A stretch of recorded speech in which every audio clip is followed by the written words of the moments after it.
اچھا ہمیں پکڑ گئے تھانے میں وہ پولیس نے اور وہ بٹھا لیا. اب یہ بھی ایک دلچسپ بات بتا, وہاں باہر اس کے لمبا سا لان تھا جی. اب اس نے ہمیں تھانے دار نے بٹھا لیا اور مجھے کہنے لگا کان میں مصطفیٰ کھر کا دا کتا. اچھا. مصطفیٰ کھر مجھے جو کہے میں کرنے کو تیار اور میں کتا ہوں. اچھا.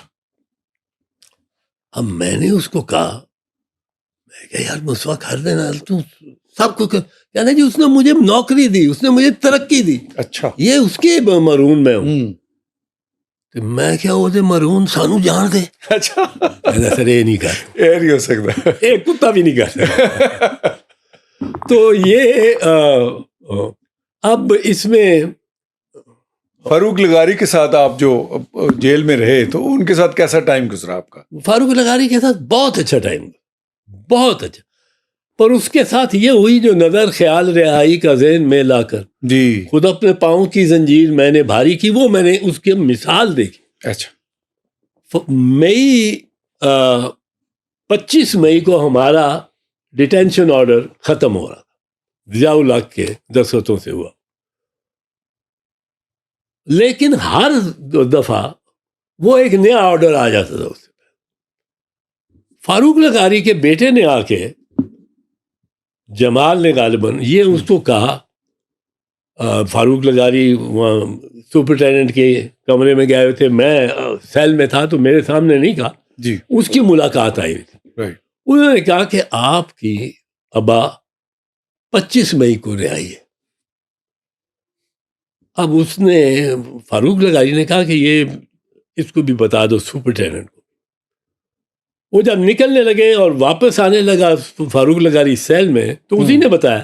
انہیں اس کے کمرے میں جا کے سپرنٹینڈنٹ کے کمرے میں, ملاقات کے کمرے سے سپرنٹینڈنٹ کے کمرے میں جا کے جمال نے کہہ دیا کہ 25 تاریخ کو سر آپ تیار رکھیں, بابا کو لینے آ رہے. اس نے کہا مجھے تو اطلاع نہیں ہے. انہوں نے کہا نہیں میں آپ کو بتا رہا ہوں اطلاع ہے, ہماری بات مارشل لا ایڈمنسٹریٹر سے ہوگی. اب وہ جب رات آئی 24 اور 25 کی رات, 25 صبح کل اس نے رہا ہونا, تو فاروق لغاری نے بلا بھیجا سپرنٹینڈنٹ کو. وہ آ گیا, وہ خاطر واتر کرتا تھا, چائے شائے لے آتا تھا ساتھ. اور اس نے فاروق نے کہا کہ دیکھیں چوئی صاحب, وہ سپرنٹینڈنٹ کو, میں کل صبح نہیں نکلوں گا. آپ صبح قیدیوں کو نکالتے ہیں, میں نہیں, میں 12 بجے نکلوں. اس کا مقصد تھا کہ اس وقت تک میڈیا آ جائے. اور کیونکہ 24/7 یہ میڈیا تو نہیں تھا, یہ تو نہیں تھا ہر وقت ریکارڈنگ, اور صرف وہ ہاتھ میں صرف کاپی پینسل لے کے, یہ صرف پرنٹ میڈیا تھا. پرنٹ میڈیا تو اخبار نے دوسرے دن شائع ہونا تھا. پر اس نے کہا کہ میں 12 بجے تک, وہ صحافی اس زمانے میں سوتے رہتے تھے کیونکہ کوئی خبر تو آنی نہیں, اخبار چھپنی ہے اگلے دن. جی. تو وہ 12 بجے 1 بجے سے پہلے صحافی کہیں نہیں تھا پہنچتا. رائٹ. تو صحافی آ جائیں گے. اور اب اس نے کہا میں 12 بجے نکلوں. چودھری جو سپرنٹینڈنٹ جیل تھا اس نے کہا کہ چودھری غلام حیدر, اس نے کہا سر کوئی آپ کی رہائی کے تو کوئی امکانات نہیں ہے. اس نے کہا میری اطلاع ہے, مجھے مارشل لا ایڈمنسٹریٹر سے اطلاع ملی. انہوں نے کہا سر میرے پاس تو نہیں ہے. انہوں نے کہا کل میرا یہ جو آرڈر ہے, ڈیٹینشن آرڈر, کل ختم ہو رہا ہے, ویسے بھی آپ نہیں اس کے بیونڈ رکھ سکتے. کہنے لگا ہمیں یہ آرڈر ہے کہ جب تک وہ کہیں نا آپ نے رہا نہیں کرنا, یہ ایکسپائری کو نہیں دیکھنا. اچھا. اب فاروق لغاری نے اس کو بڑا ڈانٹا مانٹا. میں نے کہا چوئی صاحب جا کے پتہ کر رہے ہو ملتان سے پتہ کر لیں. Multan jail, martial law administrator, وہ ایڈمنسٹریٹر ملتان ڈویژن میں تھے ہم. جی. سائیوال جیل. وہ پتہ کر کے آیا, اس نے آ کے بیٹھ گیا. اس نے کہا سر آپ کے بارے میں مجھے جو کہا ہے مارشل ایڈمنسٹریٹر صاحب نے خود بات کی اور انہوں نے خود میرے سے کہا کہ اگر اس کو رہا کیا اس سیل میں پنکھا جو ہے اس کے ساتھ تمہیں ٹانگ کے اور میں پنکھا چلا دوں گا. اچھا. میں نے کہا نہیں رہا ہونا جب تک میں کہوں نا اس وقت آرڈر آئے نہ آئے. ضیاء الحق نے کرنا تھے اس پہ 10 جی وہ 10 دن لیٹ ہو جائے آپ نے اس کو نہیں چھوڑا. اب فاروق لغاری کے پاس وہ جو رات تھی وہ خیال رہائی کا ذہن میں وہ شعر کے بالکل خود اپنے پاؤں کی زنجیر میں نے بھاری. فاروق لغاری میں نے وہ اتنا جلال میں آ گیا. میں نے کہا چودھری غلام حیدر صاحب کو میں نے کہا آج ہمیں سیلوں میں نہ بند کر کے آپ یہ سین میں جیل کے اندر بڑی دیواریں ہوتی ہیں نا سین ورنہ ایک ہی آتے کہ ایک ہی دیوار ہو تو 4000 قیدی تو کچھ تو سب کے لیے علیحدہ اور اونچی دیوار. اب اس میں فاروق لغاری نے اس ہمارے سیل میں ہم چل رہے ہیں اور وہ رات ساری سویا نہیں کہ اعتزاز ان کو میں فکس اپ کروں گا, یہ مارشل ایڈمنسٹریٹر کو میں فکس اپ کروں. پھر کبھی مایوس ہو کے بیٹھ جائے کہ یار ہمیں موقع ملے گا بھی کہ نہیں تو میں فکس اپ کروں گا اس مارشل آرٹ. اب کراتے کیا ہوا کہ جو گورنر پنجاب تھے الطاف حسین صاحب, چودھری الطاف حسین, اس وقت چودھری الطاف حسین گورنر تھے, یہ فوت ہو گئے. نہیں یہ اس وقت گورنر نہیں, یہ جنرل سوار خان نہیں تھے. نہیں جنرل سوار خان بھی نہیں تھے. میں گورنر کی بات نہیں, یہ مارشل ایڈمنسٹریٹر جنرل سروپ تھے. سروپ خان, ہاں جی, جنرل سروپ خان مارشل بالکل بالکل, اور لیفٹیننٹ جنرل. اب وہ انہوں نے اب نہیں رہا کیا. اب اس کے کوئی 7-8 سال بعد, یہ 10 سال بعد یہ فکس اپ کہتے رہے. 1995 2 جون 1995 الطاف صاحب گورنر تھے اس وقت. ہاں جب وہ جیل 83 میں نہیں پنجاب. اب اس کے 7-8 سال میں بڑا غصہ فاروق لغاری کو جنرل سروپ پہ. اب 2 جون 1995 کو جب فوت ہو گئے الطاف صاحب, تو میں مالدیز میں تھا پارلیمنٹری پارٹی کے. وہ آیا ہائی کمشنر ہمارا اور اس نے مجھے کہا کہ آپ کو پرائم منسٹر نے واپس طلب کیا. وہ سارے بیٹھے ہوئے تھے ہم ڈیلیگیشن میں, اور وہ ساروں نے کہنا شروع کر دیا تو گورنر لا گیا. خیر میں پہنچا نیکسٹ فلائٹ سے واپس, بی بی کے ساتھ ایئرپورٹ سے ہی میں نے بی بی نے بلا لیا. بی بی کے پاس میں گیا تو بی بی نے کہا, ایک مجھے پہلے لیکچر دیا کہ اگر آپ گورنر ہو تو بڑا مجھے فائدہ ہو.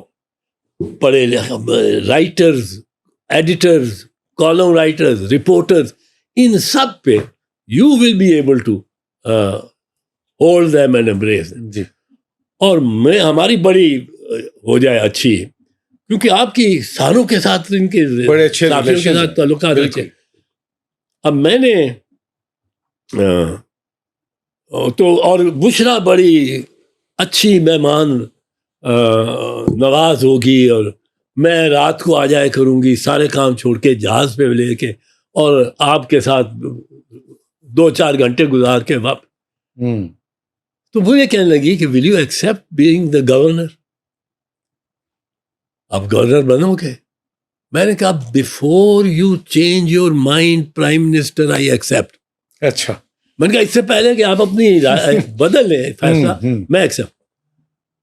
اب مجھے انہوں نے صرف یہ کہا کہ وٹو جو ہے چیف منسٹر, 1-2 ووٹ سے ہمارے ووٹ سے وہ چیف منسٹر جی, وہ ہمیں بڑا تنگ کر رہا ہے. تو میں نے اس سے آپ کے لگام کو لگانے سے پہلے رولز آف بزنس چینج کرانے ہیں کہ کچھ طاقتیں چیف منسٹر کے اختیارات وہ گورنر کو مل. اور اس کے لیے میں اس کو خوفزدہ کرتی ہوں. میں کہتی ہوں میں مصطفیٰ کھر کو لگا رہی ہوں, مصطفیٰ کھر کو لگا رہی ہوں. ایک دفعہ اس نے کیا, اور مجھے کیا ہے اس نے کہ اس کو نہ لگا, تو میں اس کو کہوں گی اچھا اعتزاز احسن کو لگا دیتی ہوں, پر یہ پاورز اس کو دے دو. اعتزاز احسن کو تو دے سکتے ہو, مصطفیٰ کھر کو آپ ٹرسٹ نہیں کرتے.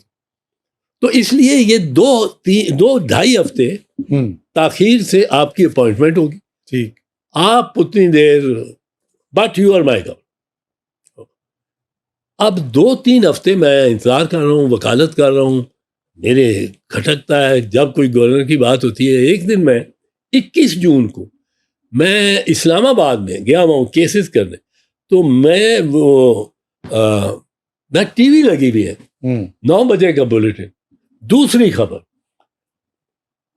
آج ایوان صدر میں پنجاب کے نامزد گورنر جنرل محمد سروف خان نے صدر مملکت جناب فاروق لغاری سے ملاقات کی. اس موقع پر وزیر اعظم پاکستان بے نظیر بھٹو بھی موجود تھی. اب میں نے دل میں کہا یہاں تو اس میں تو مجھے ہونا چاہیے تھا فلم میں. اب میں لیکن وہ ایک ہسٹری بھی تھی نا جنرل سروف کی. جنرل سروف کو وہ لغاری صاحب کہتے تھے اس کو فکس اپ کروں گا. اب مجھے ایک شادی پہ ملے پریزیڈنٹ صاحب, ان کے کزن کے لغاری, رفیق لغاری, رحیم یار خان میں کے لغاریوں میں سے, اس کے بیٹے کی ولیمہ تھا پرل کانٹیننٹ, تو لغاری صاحب بھی آئے ہوئے تھے. تو وہ چلتے پھرتے سب سے ملتے ہوئے آ کے مجھے ملے. مجھے جب ملے تو میں نے صدر وزر نہیں کہا, میں نے کہا فاروق خان میں ذرا کر, میں نے کہا فاروق خان بڑا اچھا فکس اپ کیا. وہ لال ہو گیا, بگولا کہنے لگا اعتراض میں کیا کرتا ہوں. بی بی نے کہا, میں نے کہا بی بی نے تو مجھے کہا تھا یہ آپ نے کچھ کرا ہے, اب یہ ہماری وہ کیا ہے, خدا کی قسم میں نے نہیں کیا, مجھے نہیں پتا, میں تو اس کو فکس اپ کر رہا. میں وہ اب کہاں سے آئی, وہ پیچھے سے کوئی پریشر تھا یا کیا تھا. وہ تو ظاہر ہے ہمارا ملک اسی طرح کا ہی ہے کہ وہ لوگ ادھر ادھر سے بھی آ جاتے ہیں, کچھ اسٹیبلشمنٹ کا ایک رول تو ہمیشہ سے رہا ہے. تو سر منسٹری آف انٹیریئر میں بھی آپ رہے, اس کے کچھ اینیکڈوٹس آپ کو کچھ یاد ہوں گے, کوئی وہ بھی ہمیں ذرا سنائیں, کوئی اس طرح کی. منسٹری آف انٹیریئر دیکھیں 4 بڑی منسٹریز ہوتی جی. فارن منسٹری, یہ interior ministry, defence ministry and finance. یہ 4 بڑی ہیں. لا منسٹری, میں لا منسٹر بھی رہا ہوں, پر وہ میرے لیے ایڈوائزری ہوتا ہے کہ یہ ایڈوائزری یہ ہیں جن کے پاس کوئی اختیارات ہوتے ہیں شہری. تو ہمیں تو انہوں نے اسحاق خان اور اسم بیگ, انہوں نے 3 تو بالکل ہی انکار کر نہیں دیے, اور بی بی تیار ہوگی ایک منسٹری پہ ورچولی. فارن منسٹر بنا دیا صاحبزادہ یعقوب کو, جو ضیاء الحق کا فارن منسٹر تھا. بالکل. فائنانس منسٹری میں ہمارا ڈپٹی منسٹر اور اوپر ایڈوائزر لگا دیا وی اے جعفری صاحب کو. اور ڈیفینس منسٹری میں ہمارا کوئی منسٹر نہیں, ڈپٹی منسٹر چیمہ صاحب, سرفراز چیمہ نہیں, چیمہ صاحب تھے جی, سرور چیمہ. اب وہ لگا دیا. ایک ہمیں دی انٹیریئر منسٹری, وہ بی بی نے مجھے کہا کہ آپ کرو. میں ایجوکیشن لینا چاہتا تھا پر انہوں نے کہا نہیں آپ کرو. اب میں انٹیریئر منسٹری میں بڑے بہت واقعات ہیں. وہ آپ کو ایک سنایا کہ سنایا بھی میرا خیال ہے, یہ جو IDD-1 والا, وہ انٹیریئر منسٹری پہ میرے پہ پریشر پیر صاحب کا بھی ایک آ رہا, اور ان کا بھی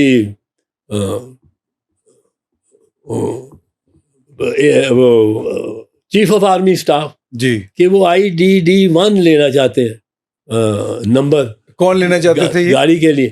یہ آرمی چیف اور ایک پیر صاحب, میں نام نہیں لیتا ہوں, ایک پیر صاحب, اور ان کا بھی کنیکشن آرمی سے کافی رہا ہے. اس پیر صاحب کا بھی, پیر صاحب کا نہیں, وہ کمپیٹ کر رہے تھے. آرمی چیف اسلم بیگ صاحب. میں جب وزیر داخلہ لگ گیا تو دوسرے تیسرے دن مجھے فون آرمی چیف کا، اور army chief general Mirza Aslam Beg صاحب، وہ اردو اسپیکر ہیں چونکہ، تو بڑی لہجہ ان کا دھیما، جی، بڑا شائستہ لہجہ. انہوں نے کہا کہ صاحب یہ نئی سیریز شروع ہوئی ہے اور اس میں ابھی کوئی نمبر نہیں دیا گیا، تو IDD-1 ہمیں نمبر آپ دے دیں جی، تو آپ زحمت تو ہوگی پر ہمارے لیے بڑی ایک اچھی خوشگوار. میں نے کہا جی وہ تو میں دے چکا ہوں. اور میں کس طرح چکا تھا کہ میرے پاس سینکڑوں آدمی روزانہ، اور نئی پیپلز پارٹی کی حکومت بنی، ہمارا ورکر جس کو ماریں پڑی تھی، سیکریٹریٹ میں بیٹھا ہوتا، پھانسیاں لگی تھی، وہ سارے کا سارا اسلام آباد پہ، جس طرح اسلام آباد میں کوئی دولت بٹے گی. اب ہم نے اپنے وزیروں نے اپنے اپنے جو ہمارے لانز تھے یا ریسٹ ہاؤسز میں، ان میں شامیانے لگا کے اور ان کو ہاؤسنگ دریاں اور رضائیاں دے کے وہ رکھا. اور وہ میں نے اس کو کہا، میں اس بھیڑ میں جو ہوتی تھی، ایک آدمی نے، ایک نوجوان لڑکا تھا، اس نے میرے سامنے درخواست رکھی کہ مجھے IDD-1 دو، اور مجھے کہنے لگا اس پہ آپ لکھ دیں ناٹ الاؤڈ. میں نے کہا ناٹ الاؤڈ کیوں لکھیں؟ انہوں نے کہا جی آپ نے دے تو سکنا نہیں ہے، آپ کی ہمت نہیں ہے کہ آپ یہ دے دیں نمبر، آپ اس پہ ناٹ الاؤڈ لکھ دیں، مجھے تسلی ہو جائے گی. میں نے کہا میں پوچھوں تو صحیح، اگر نمبر فارغ ہے تمہیں مل جائے گا. میں نے یہاں پہ سوری قطع کلامی، اس وقت یہ نمبر کی ایلوکیشن جو پرکشش نمبر ہوتے تھے وہ بھی انٹیریئر منسٹر کے پاس ہوتے؟ انٹیریئر منسٹر کے، اب تو شاید نہیں ہو. نہیں، ابھی بھی انٹیریئر منسٹر کے پاس ہے. اب رولز کچھ ایسے بن گئے. اچھا اس وقت anyway اگر IDD-1 اب تو ہوتا ہے نا، اس پہ بولی لگتی ہے. آپ تو بولیے، اب تو ایک فیئرر سسٹم آپ کہہ سکتے ہیں. اچھا اس وقت تھی